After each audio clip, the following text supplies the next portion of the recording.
Les sassi, ce sont des vides bâtis au-dessus du vide. Derrière les façades de pierre se cachent des habitations singulières. Ici, les Matérans vivent dans des grottes. Ici, on est dans la chambre de notre maison. Et petit à petit, on a grandi la maison. Donc, voilà, on a fait des coupes, on a pris des blocs. Donc, on a besoin d'un petit peu plus d'espace. On prend des blocs dans l'intérieur, on ramène les blocs à l'extérieur. On a doublé la surface de la ville. On n'a rien apporté, rien à jeter. C'est ça. On a des trous. C'est toujours la grotte d'avant. Ce réseau de maisons creusées dans la roche et reliées par des placettes communes dessine un lien social qui perdure toujours entre les habitants des sassi. Alors ici, on est toujours chez nous, c'est toujours le voisinage de notre maison. Lui, c'est mon voisin Giovanni, il fait de l'artisanat local.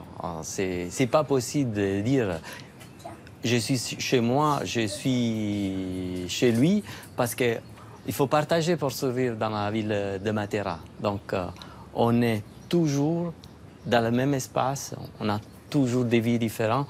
On va partager notre partie de vie. C'est mon voisin qui ramène l'eau de pluie dans ma citerne. C'est ma citerne qui donne l'eau à le voisin d'à côté, etc. On est tous connectés.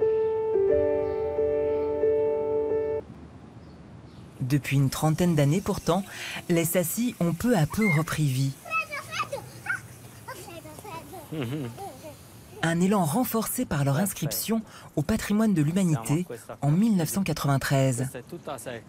À l'image de Vincenzo, les nouveaux habitants se sont réappropriés les espaces que leurs ancêtres avaient si intelligemment pensés.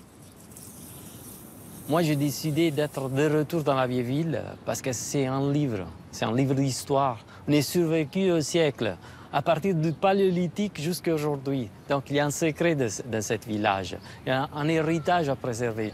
Et c'est possible d'utiliser l'histoire de Matera pour comprendre comment ça marchera la ville du futur. Parce qu'ici, c'est l'équilibre parfait entre l'humanité, la nature, l'histoire, les animaux. Donc, on a tout ce qu'il faut. Il faut juste essayer. Il faut juste trouver l'esprit de la ville. Les sassi de Matera, qui furent la honte de l'Italie autrefois, sont désormais sa fierté.